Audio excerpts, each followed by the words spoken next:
balik kerjaan ini jenis kenal satu kali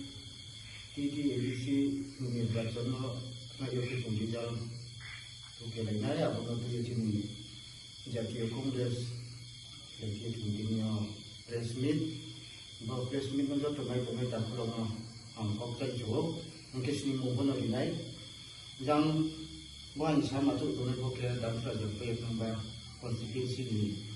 Kasut Nokrati Jatiyo Kongres ni Ramandirian Pria yang rawat tu tunai ke Adivasi Kongres State Committee ni GS Brownang Ramandirian Mungkin Angwizer ke bu Unukukti District Adivasi Kongres ni Committee ni Solution Ay mungkin cakap Ramandirian Jauh tetap Brownang bu dan surat jampui Ek number situ Sini Ekspertita polling station tahu, polling station mana tu,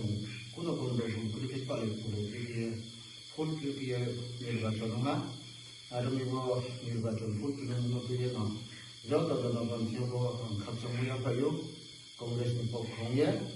ada minggu angin bisi kau lalu ini naik na yo jongkong din, kemana lalu tu kemana lalu pai jen tu naik, kalau waktu pai pokak ni kerja pokak ni kerja Jom, jam kita nak fokus tentang ni, kawan itu satu pai kita fokus tentang apa nama yang ini boleh. Job tu jenis, buat nomor konstitusi ni, buat jasa jatuh buat orang kongres ni kau yang misi ni, jom baru kita kita nak jatuh kita nak berpada usul nak kau sama nak untuk baca. Jadi bis kamu jampu jam soal ni, jadi khasok, jadi candidate belum nampak menjadi yang mau teh Haksan tu kau tu mah, akhirnya nanti tu result ni, kau tu mah tu ye pun saya ni, tim sakau saya kan. Nol dot tunai bunga karma dot tunai semua. Naik ke tunggu bos leo, naik di salger di ke 17 tarik, ke 17 tarik go, sini go, joto go, sini akaista edisi election mo ke ang kebo ke ha number sheet jampu dam sora ni ke ha ke je til congress party no ya ke na yo chung ga to pai ya ko tini je somothan tumai ban ro no ke ha message mario na warmi pai yang ko na kobroi pai ko na kobroi ani pai yang ko na no khata bai di pai na bono na besi halak silak ya nung jake unge norot be be je buni pati ro be ya no kau ro kata kata yang be tam lagi je jam ko no ka je jangan phai de ro ko ma ko dikini number si no ne je te para dom pro phai nang ko dom di jari bara be phai ko ma ho ya ko ba hi phai ko aromi bo no kaya Mrs. Marin se komak se pai thanam ko pai yang thanam ko no kaya le thongpa le tu le puri dia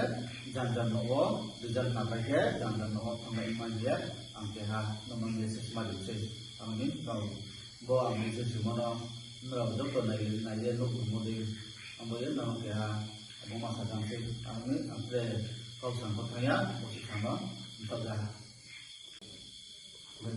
Mari kalau mana tu media tak perlu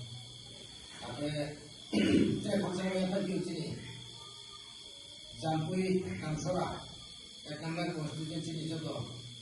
dah dibuat mam kalau maksud saya tadi jauh jadi tres kalau jangan kita bisa begini number jampui kansora tu sangat dia school level tu election panel untuk ada jodoh parti jodoh kok sampai ada ini jodoh split mak mencar jodoh disi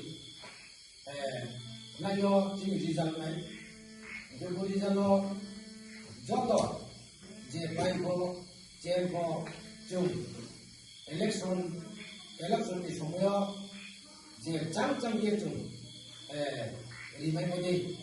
ada di macam, naik bar tadi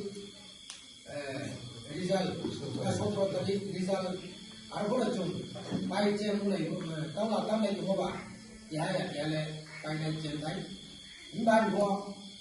trên đây không có khác làm gì bây giờ mà về kia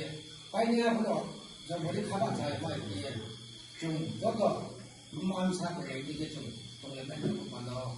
trong đó cả một cái gì thì có press meeting mà cái thứ hai ông có cái mà cái chung Congress Party những cái lại này đó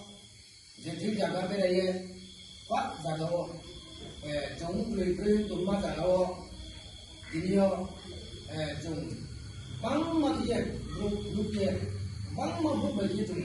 sabut ma ye जे ठीक जगह thang ye ko ma sa lai thai जे ठीक जगह thang ye cha thai जे ठीक जगह thang ye chu thai ये जगह में mo ro mo ba lo जों कांग्रेस पार्टी ये जो तो जिन्हें जाम पे जाम सोरा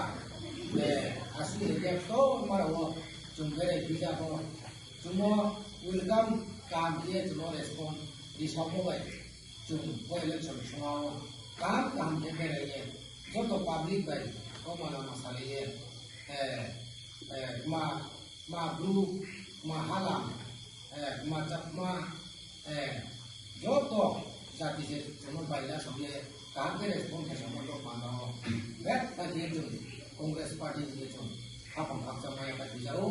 आप दिनो जो 20 का मुद्दा है वो जो कहाँ के तमाम बनने को पाना हो जो तो वो ऐसे इलेक्शन स्कैम द्वारा स्कैम वो ये Congress Party ये हाँ ये सब काम करने वालों पार्लियामेंट बिजारो 20 का मुद्दा काम करने को पाना हो अरे वो ये दिनी प्रेस में कितने को लोगों ने संभाला मानता है कि बिजारो रिजल्ट से जो काम ये पाए बच्चे को हर जगह ये तुम्हें मैं ना बहुत सुचारू ना ऐसे कौन मारो ना करेगा